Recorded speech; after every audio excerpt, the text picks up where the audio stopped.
Bismillahirrahmanirrahim. Assalamualaikum warahmatullahi wabarakatuh. Alhamdulillah wa syukurillah ala nikmatillah. Allahumma salli ala sayyidina Muhammad wa ala ali sayyidina Muhammad. Bapak-bapak, ibu-ibu, saudara-saudara pendengar Taklim Cahaya Salam yang semoga kita semua senantiasa dirahmati oleh Allah Subhanahu wa Ta'ala. Dalam kesempatan ini, sesuai dengan yang kita sepakati, akan kami uraikan tentang huru-hara hari kiamat. Suatu bahasan yang sangat mengerikan sekaligus mencekam. Semoga bahasan kita ini nanti menambah iman kita kepada Allah SWT dan meningkatkan takwa kita, meningkatkan ibadah kita, meningkatkan takarrub kita kepadanya. Amin, amin, amin. Allahumma amin. Saudara pendengar Taklim Cahaya Salam yang semoga kita semuanya dirahmati Allah Subhanahu wa Ta'ala. Pada hari kiamat kelak, Allah Subhanahu wa Ta'ala yang Maha Berkuasa berkehendak mengosongkan alam semesta. Karena itu, tiada yang dibiarkannya tersisa. Semua, termasuk kita, dan semua yang pernah kita lihat, semua yang pernah kita saksikan, kelak benar-benar lenyap. Lalu, alam semesta ini senyap hingga beberapa saat. Peristiwa yang terjadi pada hari itu sangat mencekam dan mengerikan. Al-Quran melukiskan dalam beberapa ayatnya, "Idza rajjatil ardu rajja wa bussatil jibalu bassa fa kanat haba'an mumbassa." Apabila bumi diguncangkan sedasar-dasarnya dan gunung-gunung dihancur luluhkan sehancur-hancurnya, maka jadilah ia debu yang berterbangan.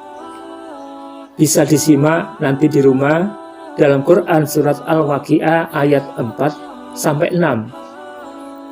Dalam ayat yang lain Allah menerangkan, "Idza zulzilatil ardu zilzalaha wa akhrajatil ardu asqalaha."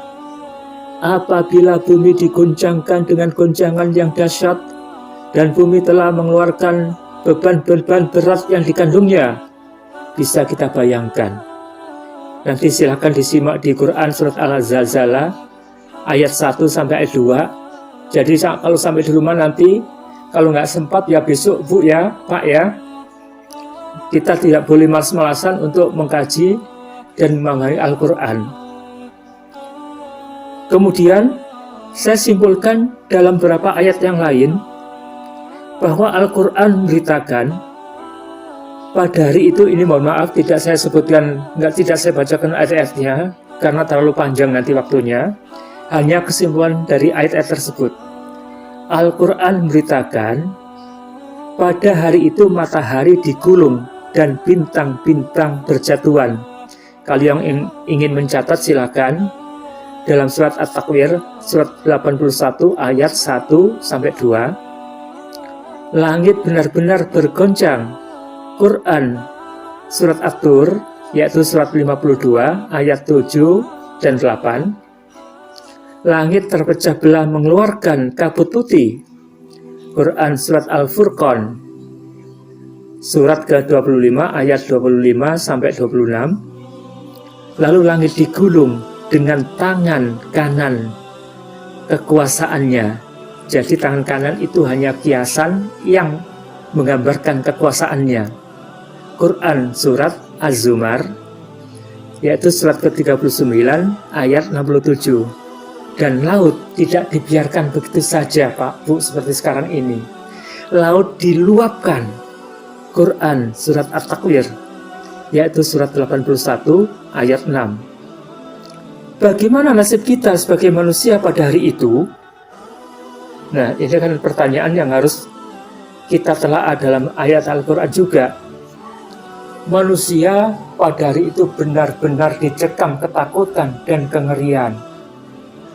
Allah Subhanahu wa taala menerangkan, yas'alu ayyana yaumul qiyamah fa idza bariqal bashar wa khashafal qamar wa jumi'asy syamsu wal qamar yaqulul insanu yauma idzin ainal mafar kalla la wazar ila rabbika yauma idzil mustaqar. Artinya, ingatlah pada hari ketika kamu melihatnya kegoncangan itu. Yang dimaksud melihatnya, melihat kegoncangan itu. Semua wanita yang menyusui anaknya akan lalai terhadap anak yang disusuinya. Dan setiap wanita yang hamil akan keguguran kandungannya. Dan kamu melihat manusia dalam keadaan mabuk, padahal sebenarnya mereka tidak mabuk. Tetapi azab Allah itu sangat keras. Silahkan nanti disimak kembali dalam surat Al-Hajj, yaitu surat ke-22 ayat 2. Begitu dahsyatnya kiamat, sehingga para wanita yang menyusui anaknya akan lalai terhadap anaknya, dan wanita yang hamil akan keguguran.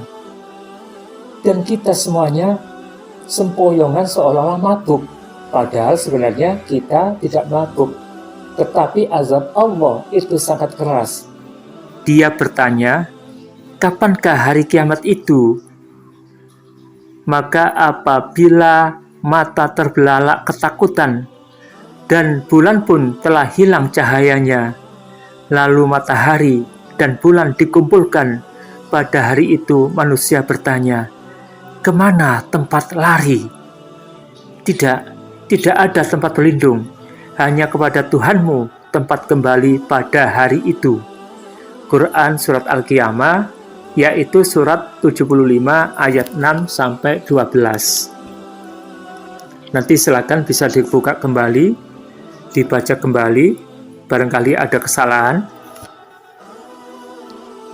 Dan diterangkan juga dalam Quran Surat Al-Qari'ah, surat ke-101 ayat 35 diterangkan, wa ma adraka mal qari'ah yauma yakunun nasu kal farashil mabthus wa takunul jibalu kal ihdil manfush. Dan tahukah kamu apakah hari kiamat itu? Pada hari itu manusia seperti laron yang berterbangan, dan gunung-gunung seperti bulu yang dihambur-hamburkan. Sebagai orang yang beriman, kita wajib mempercayai bahwa kiamat itu pasti akan terjadi. Sebab Allah Subhanahu wa taala telah menegaskan dalam Al-Qur'an bahwa saat kiamat itu pasti terjadi. Silakan nanti disimak dalam Quran surat Al-Hijr ayat 85. Al-Hijr itu surat ke-15. Silakan dicatat, yang catat. Diterangkan juga bahwa hari kiamat itu pasti datang. Tidak ada keraguan padanya. Diterangkan dalam surat Al-Hajj ayat 7. Diterangkan juga dalam surat Al-Waqi'ah, terjadinya kiamat itu tidak dapat didustakan. Jadi, tidak dapat diingkari atau disangkal. Itu diterangkan dalam surat Al-Waqi'ah ayat 1 dan 2. Saudara pendengar Taklim Cahaya Salam yang semoga senantiasa dirahmati Allah Subhanahu wa taala. Kiamat itu didahului dengan 2 kali tiupan sangkakala. Abu Hurairah radhiyallahu anhu mengungkapkan, Rasulullah Shallallahu alaihi wasallam bersabda, ketika Allah Subhanahu wa taala selesai menciptakan langit dan bumi, Dia menciptakan sur. Sur itu sangkakala, semacam trompet. Lalu Dia menyerahkan sangkakala tersebut kepada malaikat Mikail, malaikat Israfil, mohon maaf. Sejak itu Israfil meletakkan sangkakala pada mulutnya dan mengarahkan pandangannya ke arsy. Dia menunggu perintah dari Allah Subhanahu wa taala untuk meniupnya. Kebenaran tentang sangkakala sudah di mulut Israfil tersebut diperkuat oleh hadis sahih yang lain. Abu Sa'id radhiyallahu anhu menyatakan Rasulullah Shallallahu Alaihi Wasallam bersabda, "Bagaimana aku dapat merasakan nikmat? Sebab malaikat pemegang sangkakala sudah memasukkan sangkakala ke mulutnya, dan ia pasti langsung meniup sangkakala itu jika telah mendengar perintah untuk meniupnya." Para sahabat yang mendengarnya merasa takut. Lalu Nabi Shallallahu Alaihi Wasallam bersabda, "Ucapkanlah, cukuplah Allah sebagai penolong kami, dan Dia sebaik-baik penolong. Hanya kepada Allah lah kami bertawakal," atau berserah diri. Hadis riwayat Tirmizi. Lalu bagaimanakah bentuk sangkakala itu? Bapak-bapak, ibu-ibu, pendengar taklim Cahaya Salam. Dalam hadis yang diriwayatkan oleh Imam Tirmizi dan Imam Abu Dawud ditegaskan bahwa bentuk sangkakala menyerupai trompet. Abdullah ibnu Amr radhiyallahu anhu menceritakan, ada seorang Arab Badui datang kepada Nabi Shallallahu Alaihi Wasallam dan bertanya, "Wahai Rasulullah, apakah sangkakala itu?" Rasulullah SAW bersabda, "Seperti trompet yang ditiup." Hadis riwayat Tirmizi dan Abu Dawud. Riwayat yang lain menyatakan bahwa kelak sangkakala itu ditiup 3 kali.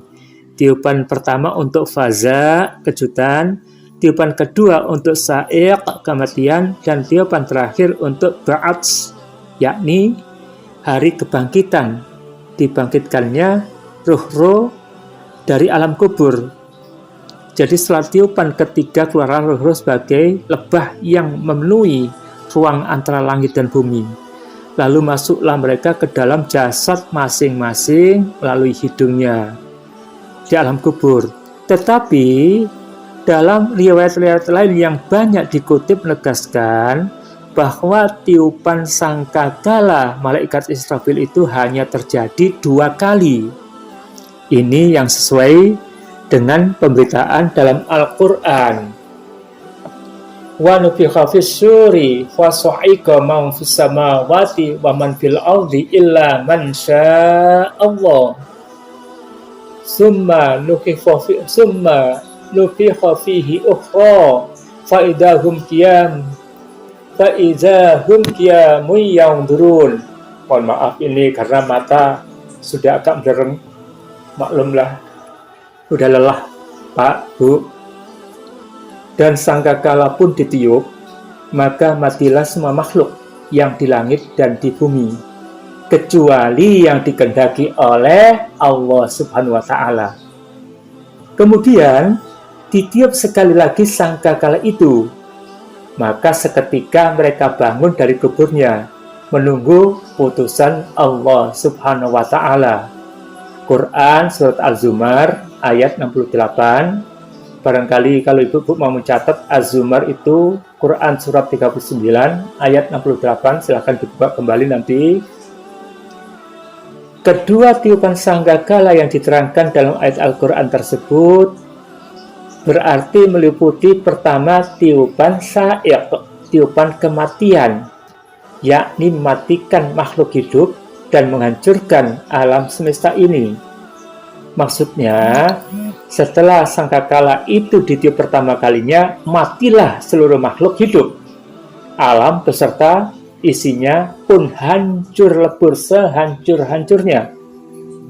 Kedua adalah tiupan ba'ats, yakni hari kebangkitan. Dibangkitkannya segenap umat manusia dari alam kubur masing-masing. Untuk apa? Tidak lain untuk mempertanggungjawabkan segala perbuatannya. Abdullah bin Amr radhiyallahu anhu memberitahukan Rasulullah Shallallahu Alaihi Wasallam bersabda, apabila sangkakala ditiup, semua orang yang mendengarnya terkulai mati. Orang pertama yang mendengarnya ialah seorang lelaki yang sedang memperbaiki kolam air untuk ternak untanya. Seketika ia mati. Matilah pula semua manusia. Kemudian Allah Subhanahu wa Ta'ala menurunkan hujan seperti kabut atau hujan deras. Hujan itulah yang menghidupkan semua tubuh manusia. Lalu sangkakala ditiup sekali lagi, serta merta seluruh manusia bangkit dari kubur masing-masing. berdiri dalam keadaan menunggu.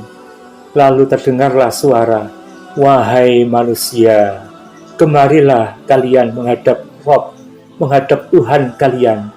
Berkumpullah mereka semua di tempat pemberhentian yang dinamakan Padang Mahsyar, suatu tanah lapang yang dapat menampung seluruh umat manusia yang pertama sampai yang terakhir. Sesungguhnya mereka akan dimintai pertanggungjawaban. Demikian kata hadis riwayat Muslim. Lalu berapa lama jarak antara tiupan pertama dengan tiupan kedua itu? Bapak-bapak, ibu-ibu, dan saudara-saudara pendengar sekalian, diterangkan juga bahwa jarak antara tiupan pertama dan tiupan kedua adalah selama 40. Tanpa diterangkan apakah itu 40 hari, atau 40 bulan, atau 40 tahun. Abu Hurairah radhiyallahu anhu berkata, Rasulullah Shallallahu Alaihi Wasallam bersabda, jarak antara kedua tiupan sangkakala adalah 40. Ya Abu Hurairah, apakah 40 hari? Tanya sahabat. Abu Hurairah mengatakan, saya tidak tahu.